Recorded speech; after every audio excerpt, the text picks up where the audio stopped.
इतने बड़े आदमी हो गए ऐसी घटिया हरकतें करते हो, फोन पे धमकी देते हो? तुम्हें कुछ तमीज वमीज है कि नहीं काबरा? और ये जानने के बावजूद कि मैं तुमसे कोई नाता नहीं रखना चाहता। रिलैक्स चंदन मित्रा, रिलैक्स। और ये रिश्ते नाते बनाए रखना या तोड़ना इंसान के बस में कहां है। ये तो हालात है जो इन्हें जोड़ते भी हैं और तोड़ते भी हैं। तुम्हारे कहने का मतलब क्या है, जरा साफ साफ बताओगे मुझे? बैठो, है बस। Thank you. अब देखो ना चंदन मित्रा, तुम मुझसे कोई नाता रखना नहीं चाहते और मैं हूं कि बस तुम्हारी फिक्र में मरा जा रहा हूं। भाई तुम इस देश के बहुत बड़े जर्नलिस्ट, एडिटर, एक काबिल इंसान और मेहनत भी बहुत करते, लेकिन उसकी एवज में तुम्हें मिलता क्या है? कुछ भी नहीं। ढंग का एक कैबिन तक नहीं है तुम्हारे पास। 10 बाय 10 के कमरे में पड़े रहते। हाँ तो मैंने तुम्हारे लिए फैसिलिटीज की एक लिस्ट बनाई। एक वेल फर्निश्ड बंगलो, एक शोफर ड्रिवन कार और 50,000 रुपए पर मंथ एक्सपेंसेस की। व्हाट रबिश मिस्टर काबरा, तुम हमारे पेपर के सिर्फ एक रीडर हो, मामूली से रीडर। मैं अपना पेपर चाहे एसी ऑफिस में बैठकर निकालूं या फुटपाथ पर बैठकर, एक रीडर को इससे कोई फर्क नहीं पड़ना चाहिए, समझे? कोई फर्क नहीं पड़ता है। I agree with you mister Chandan Mitra. तुम अखबार कहीं भी बैठकर निकालो, एक रीडर को कोई भी फर्क नहीं पड़ता है, लेकिन तुम्हारे मालिक को जरूर पड़ता है।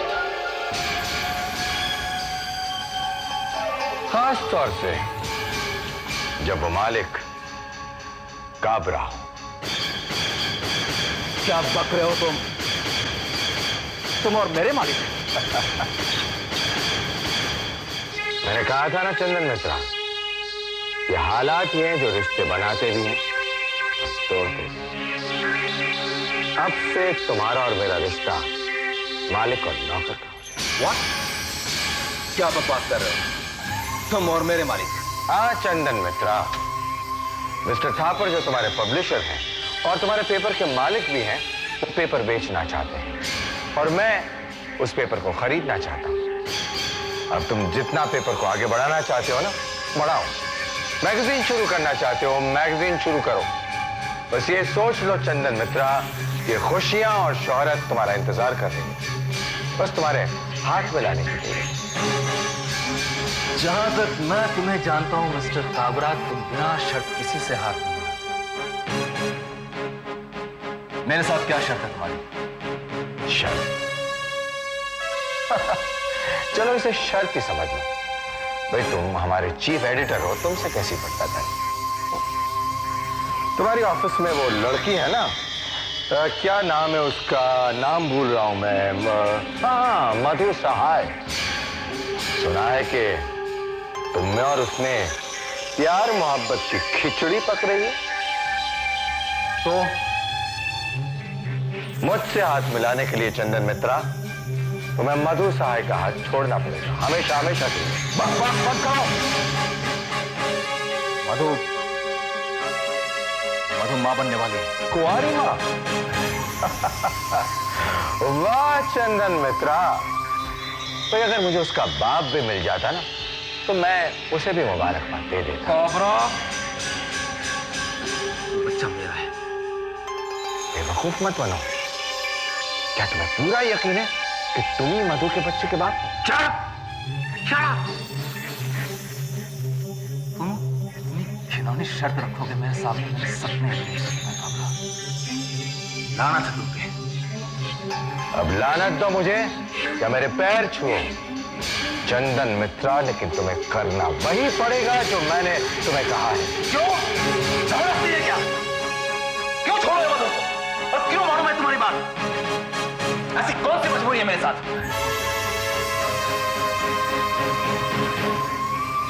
मजबूरी है चंदन मित्रा। मैंने सोचा था कि तुम सुर्खियों में बात समझ जाओगे, लेकिन तुम्हें तो पूरा अखबार सुनाना पड़ेगा। बहुत सुर्खियां बनाई है ना तुमने चंदन मित्रा, तो कल के अखबार में एक सुर्खी पढ़ लेना।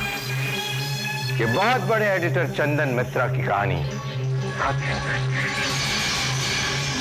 मैं खत्म करूंगा क्योंकि तुम्हारी असलियत सिर्फ मैं जानता हूं।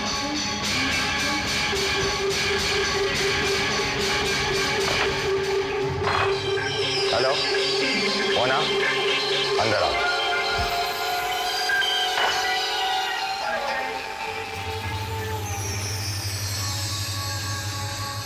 मोना, मिस्टर थापर से फोन करके कह दो कि काबरा ग्रुप ऑफ इंडस्ट्रीज उनका पेपर खरीदने के लिए राजी है, क्योंकि मिस्टर चंदन मित्रा से सेटलमेंट हो गया है। ओके? Okay sir.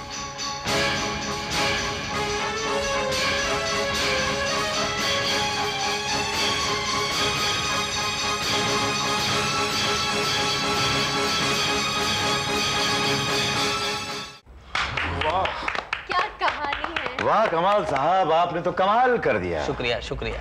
क्या रुला दिया साहब आपने। क्या इमोशन, नारी जीवन पर ऐसी कहानी मैंने कभी नहीं सुनी। भक्ति साहब लिख लीजिए, जुबली पक्की है। कांग्रेचुलेशंस कमाल साहब। शुक्रिया। रितु, कमाल साहब हमारी इंडस्ट्री के सबसे बड़े राइटर हैं। सलाम कर लो इनको, कैरियर बन जाएगा तुम्हारा। वैशाली को तो जानती हो ना तुम? लगातार 6 फ्लॉप की उसने, लेकिन एक कहानी कमाल साहब की मिली, that was the turning point. अब तुम देख ही रहे हो कि आज वैशाली कहां है। दरअसल इस कहानी के साथ आप ही इंसाफ कर सकते हैं। हीरोइन ओरिएंटेड सब्जेक्ट है ना। यही तो टेंशन है कमाल साहब, यही तो टेंशन है। वो क्या है कि हमारी फिल्म की हीरोइन नई है। अब कोई नई हीरोइन के साथ कोई खान तो काम करेगा नहीं। अगर फिल्म शुरू करनी है तो कोई नया लड़का लेना पड़ेगा। तो ले लीजिए, आई डोंट माइंड। इतनी शानदार कहानी है, मैं किसी के साथ भी काम करने को तैयार हूँ। आप किसी को भी ले लीजिए। अरे ले तो लूं रितु, लेकिन नई जोड़ी के साथ कोई फाइनेंसर पैसा नहीं लगाएगा। कितनी बढ़िया कहानी है, कितना बढ़िया म्यूजिक है, लेकिन काम शुरू ही नहीं कर सकते ना। कितना फाइनेंस चाहिए आपको? फिल्म शुरू करने के लिए कोई 40-50 लाख तो चाहिए। ठीक है, मैं लाती हूँ 50 लाख। हाँ, मधु सहाय, सुना है कि तुम में और उसमें प्यार मोहब्बत की खिचड़ी पक रही है। मुझसे हाथ मिलाने के लिए चंदन मित्रा, तुम्हें मधु सहाय का हाथ छोड़ना पड़ेगा, हमेशा हमेशा के लिए। मधु मां बनने वाली है। कुंवारी मां? वो बच्चा मेरा है। क्या तुम्हें पूरा यकीन है कि तुम ही मधु के बच्चे के बाप हो? क्या तुम्हें पूरा यकीन है कि तुम ही मधु के बच्चे के बाप हो?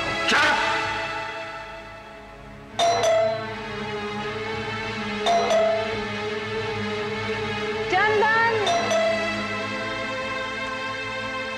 चंदन, open the door, honey.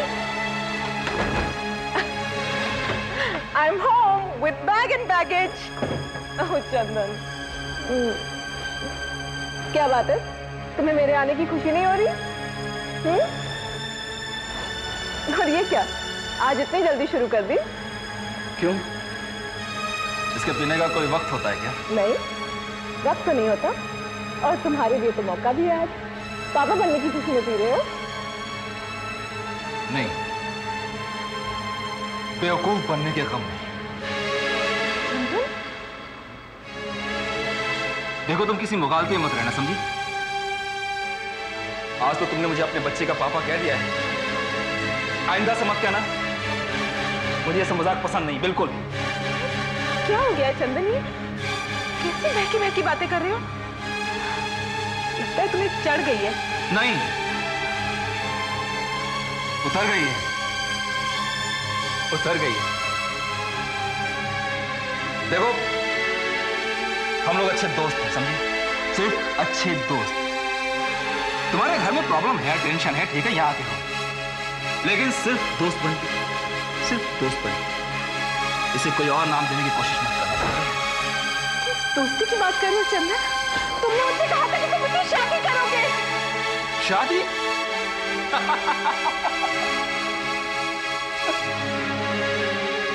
शादी? एक बार की थी, पछता रहा हूं और तुम वापस मुझे उसी चक्र में खींचना चाहती हो। तुम बहुत अच्छी तरीके से जानते हो कि हमारे लिए शादी करना बहुत जरूरी है। तुम तो जानते हो कि हमारा बच्चा तुम्हारा बच्चा मधु, मेरा नहीं। मुझे इसमें इन्वॉल्व मत करो। ये तुम्हारा बच्चा है चंदन मित्रा, तुम्हारा। ये तुम कह रही हो, सिर्फ तुम। मैं कैसे मान लूं? और तुम्हारे जैसे स्मार्ट, बोल्ड और खूबसूरत लड़कियां किसी एक की बन के रह सकती है क्या? चिल्लाओ मत, चिल्लाओ मत। Take it easy, take it easy.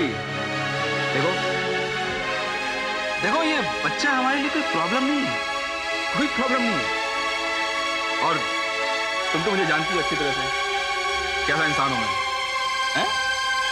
खाओ पियो और ऐश करो, enjoy the life, enjoy the life. अरे अच्छा, शादी, ये सब दकिया सी बातें हैं, बेकार की बातें हैं सब। और सुनो, तुम एक काम करो, ये बच्चा अच्छे से गिरा दो, गिरा दो इसे। मुझे ऐसी वैसी लड़की समझा हुआ है, हमारा बच्चन। तुम कौन होते हो मेरे बच्चे के बारे में डिसाइड करने वाले? मेरे बच्चे को मैं जन्म दूंगी, मैं पालूंगी, पोसूंगी, बड़ा करूंगी और उसे बताऊंगी कि उसका बाप कितना कमीना इंसान है। तुम भी यही रहोगे चंदन, मैं भी यही रहूंगी, मेरा बच्चा भी। एक दिन तुम नाक रगड़ते हुए मेरे पास आओगे और उस दिन ये मधु डिसाइड करेगी तुमसे शादी करनी है।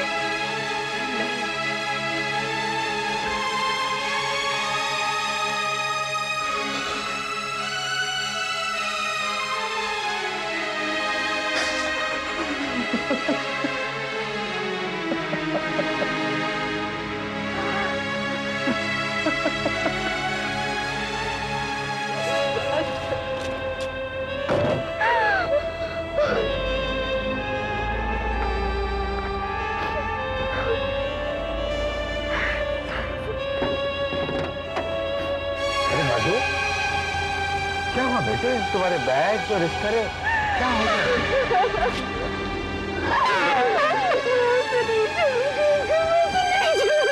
अरे किसे?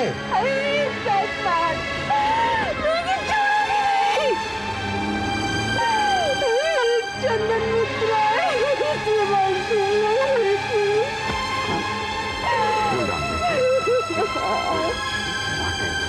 और मेरे साथ एक गाड़ी में चलो। ड्राइवर, मैडम का सामान उनकी गाड़ी में रख के पीछे आ जाओ, मेरी गाड़ी के पीछे आओ। आ जाओ, मैं समझ। एक बात बताओ मधु, तुम मुझे,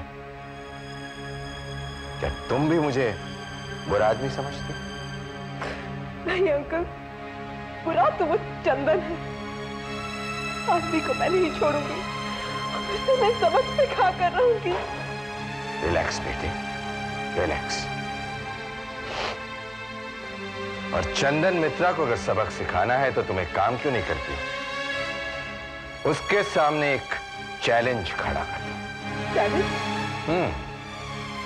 किस बल पर वो इतना उछल रहा है? अपने अखबार और प्रेस के बल पर ही ना? तुम शायद जानती नहीं हो कि जिस प्रेस में तुम काम कर रही हो वो 3 साल से घाटे में चल रहा है। मिस्टर थापर उसे बेचने की सोच रहे हैं। चंदन मित्रा को सबक सिखाने के लिए ही तुम उस प्रेस को और उस अखबार को खरीद क्यों नहीं गई? मैं कहां से खरीद सकती हूँ? तो बहुत फंड्स चाहिए और मेरे पास पैसे हैं नहीं। क्यों नहीं है बेटे? राय साहब ने जो फैक्ट्रीज और कंपनीज तुम्हारे नाम की हैं वो तो है ना? उनमें से किसी भी कंपनी की एवज में तुम्हें फंड्स मिल सकते हैं। अगर उस फैक्ट्री के पेपर तुम्हारे पास इस वक्त हो तो मैं 1 घंटे में तुम्हें बैंक से लोन लाकर दे सकता हूं। तो वो पेपर्स मेरे पास नहीं है, वो आरती के पास है। What? बस आरती के पास?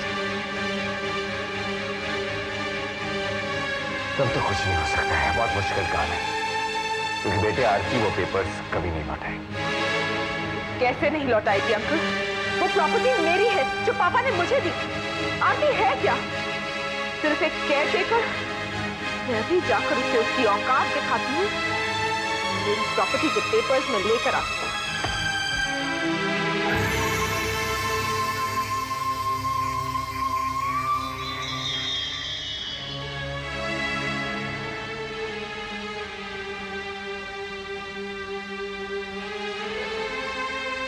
ये सारी कारस्तानी उसकी है, रघु की।